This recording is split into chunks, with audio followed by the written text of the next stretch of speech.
सुबह के करीब 5 बजे मोहन अपने कमरे में सुकून की नींद सो रहा होता है, लेकिन तभी अचानक उसे बर्तनों के गिरने की आवाजें लगातार आने लगती हैं, जिससे उसकी नींद खुल जाती है। ये बर्तनों से युद्ध कौन लड़ रहा है? गरिमा, बाथरूम में हो क्या? लगता है घर में चूहे बिल्ली घुस आए हैं। गरिमा, गरिमा तो यहाँ नहीं है, बाहर जाकर देखता हूँ। मोहन अपनी आंखें मिलमिलाते हुए बाहर आता है और देखता है कि उसकी पत्नी गरिमा अपनी देवरानी ज्योति से लड़ रही होती है। दोनों एक दूसरे पर बर्तन फेंक रही होती हैं। ये रहा तेरा पसंदीदा कप प्लेट का सेट। इतना कहकर गरिमा अपने हाथों से कप प्लेट छोड़ देती है और वो जमीन पे गिरकर टूट जाते हैं, जिससे ज्योति को बहुत गुस्सा आता है। भाभी, ये कप प्लेट का सेट मुझे मेरे भैया ने गिफ्ट दिया था, आपने अच्छा नहीं किया। वैसे ये वही कढ़ाई है ना जिसमें आप सासू माँ को उनकी पसंदीदा शाही पनीर बनाकर खिलाती हो? इतना कहकर ज्योति वो कढ़ाई पूरी ताकत के साथ जमीन पर पटक देती है। ज्योति, तू कितनी मासूम है, ये कढ़ाई लोहे की है, टूटने वाली नहीं है। इतना में बीच में गरिमा का पति मोहन कूद पड़ता है और कढ़ाई उठाकर गरिमा को दिखाते हुए कहता है, तुम्हारी कढ़ाई पिचक गई है, ये देखो, इसमें छेद भी हो गया है। इस घर में एक ही कढ़ाई थी, उसका भी तूने सत्यानाश कर डाला ज्योति। अब मैं तुझे नहीं छोड़ूंगी। अरे छोड़ो तुम लोग एक दूसरे को, देवरानी जेठानी होकर इस तरह से लड़ती हो।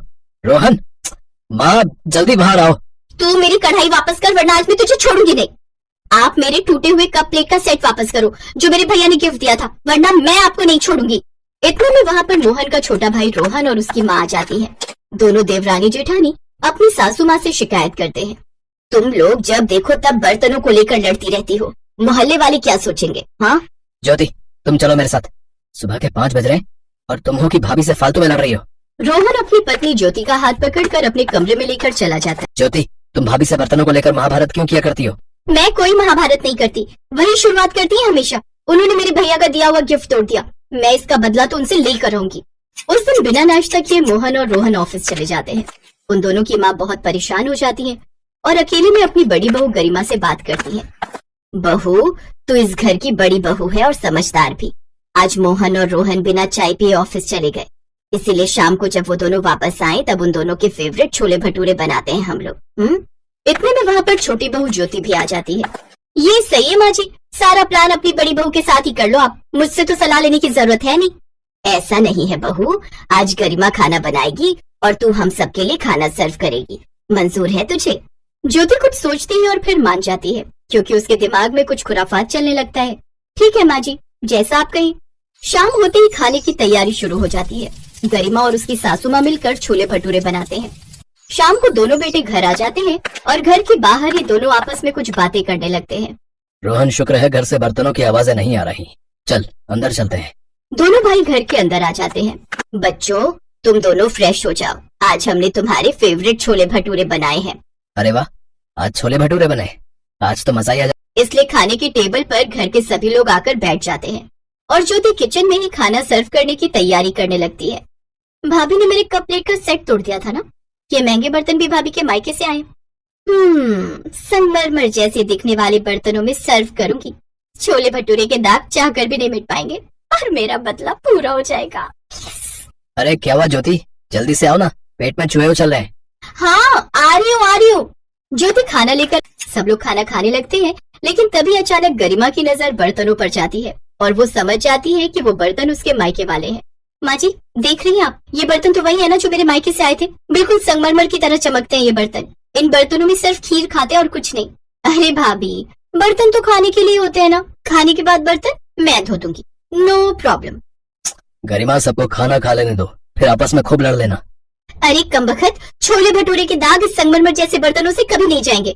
बहू, तू गुस्सा मत कर, तूने ज्योति के मायके से आए बर्तनों को तोड़ दिया था, उसका बदला पूरा हो गया। चुपचाप बैठकर खाना खाओ, बर्तन दोबारा आ जाएंगे। रात के करीब 12 बजे गरिमा इन दाग लगे बर्तनों को देखकर रोने लगती है। कौन कमबख्त कहता है कि दाग अच्छे होते हैं? मेरे मायके की निशानी को बर्बाद कर दिया ज्योति ने, फेंक देती हुई ने। गरिमा वो सारे बर्तन उठाकर रोती हुई छत पर चली जाती है और छत से सारे बर्तन एक एक से सारे बर्तन चकनाचूर हो जाते हैं। तभी सासू माँ आवाज सुनकर छत पर आ जाती है। ये तू क्या कर रही है बहू? अरे दाग धब्बे नहीं गए तो क्या हुआ, अपने मायके की निशानियां कोई ऐसे तोड़ता है क्या? माँ जी, मैं आपकी वजह से चुप रहती हूँ, वरना इन बर्तनों की जगह मैं इस ज्योति का मुंह तोड़ दूं। मुझे लगता है अब कोई ना कोई फैसला करना ही होगा, वरना ये बर्तन एक दिन हमारे घर को बर्बाद कर डालेंगे। अगले दिन सासू माँ सबको अपने कमरे में बुलाती हैं। तुम दोनों देवरानी जेठानी हमेशा अपने अपने बर्तनों को लेकर लड़ाई झगड़ा किया करती हो। पड़ोसी भी शिकायत करते हैं मुझसे, तो आज से मैं तुम दोनों के बर्तनों का बंटवारा करती हूँ। गरिमा, आज से तुम अपने बर्तनों में अलग खाना बनाओगी और ज्योति तुम अपने बर्तनों में अलग। और रही मेरी बात, तो मैं एक दिन गरिमा के हाथ का खाना खाऊंगी और दूसरे दिन ज्योति के हाथ का। ये किचन में खाना बना रही होती है। इससे अच्छा तो पहले ही था, हर काम में भाभी मेरी मदद कर दिया करती थी, अब सब कुछ अकेले ही करना पड़ता है। इतने में किचन में गरिमा आ जाती है। ज्योति, तू 1 घंटे से किचन में क्या कर रही है? जल्दी से काम खत्म कर, मुझे भी खाना बनाना है। आज मोहन के कुछ दोस्त आने वाले हैं। भाभी, मेरे हाथों में मशीन नहीं लगी हुई है, देख रही है ना खाना बना रही हूँ, डांस तो नहीं कर रही हूँ। गरिमा खाना बनाने लगती है। बर्तनों का बंटवारा होने के बाद बहुत टेंशन हो गई है। खुद ही सब्जी काटनी पड़ती है, खुद ही बर्तन धोने पड़ते हैं, खुद खाना भी बनाना पड़ता है और खुद ही सर्व भी करना पड़ता है। गरिमा की यह हालत उसके पति मोहन से देखी नहीं जाती। खैर, रात की दूसरी तरफ गरिमा अकेले ही किचन में ढेर सारे बर्तन धोने लगती है। मोहन अपने भाई रोहन से जाकर अकेले में बात करता है। रोहन, जब से इन दोनों के बर्तनों का बंटवारा हुआ है, दोनों की हालत खराब हो गई है। पहले मिलजुल कर काम जल्दी खत्म हो जाता था, अब अकेले ही सारा काम करना पड़ता है दोनों को। हाँ भैया, आपने मेरे दिल की बात कह दी। ज्योति भी इतना थक जाती है कि कमरे में आते ही तुरंत सो जाती है। मेरे पास एक प्लान है।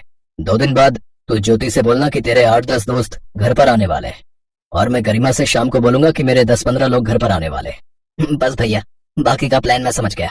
2 दिन बाद दोनों भाई ऐसा ही करते हैं। ये सुनकर गरिमा और ज्योति के होश उड़ जाते हैं। पहले से ही एक तरफ तो गरिमा परेशान थी और दूसरी तरफ ज्योति। इतने सारे लोग आने वाले हैं ये सुनकर उनकी आंखों में आंसू आ जाते हैं। क्या हुआ तुम दोनों को? अब तो कोई एक दूसरे के बर्तन तोड़ नहीं रहा है, फिर क्यों दोनों का मुंह लटका हुआ है? हाँ माँ जी, जब से हम दोनों अलग हुए मुझे बहुत मेहनत करनी पड़ती है और खर्चा भी डबल हो गया है। हाँ, और आज तो मोहन के 10-15 दोस्त आने वाले हैं। मैं अकेले इतना सारा खाना कैसे बना पाऊंगी? जब हम दोनों साथ में खाना बनाते थे तो बहुत आसानी से खाना बन जाता था।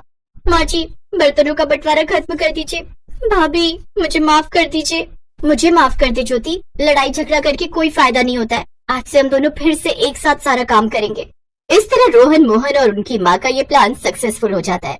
दोनों देवरानी जेठानी एक बार फिर से एक साथ मिलकर खाना बनाने लगती हैं और फिर कभी लड़ाई नहीं करती और सभी खुशी खुशी रहने लगते हैं।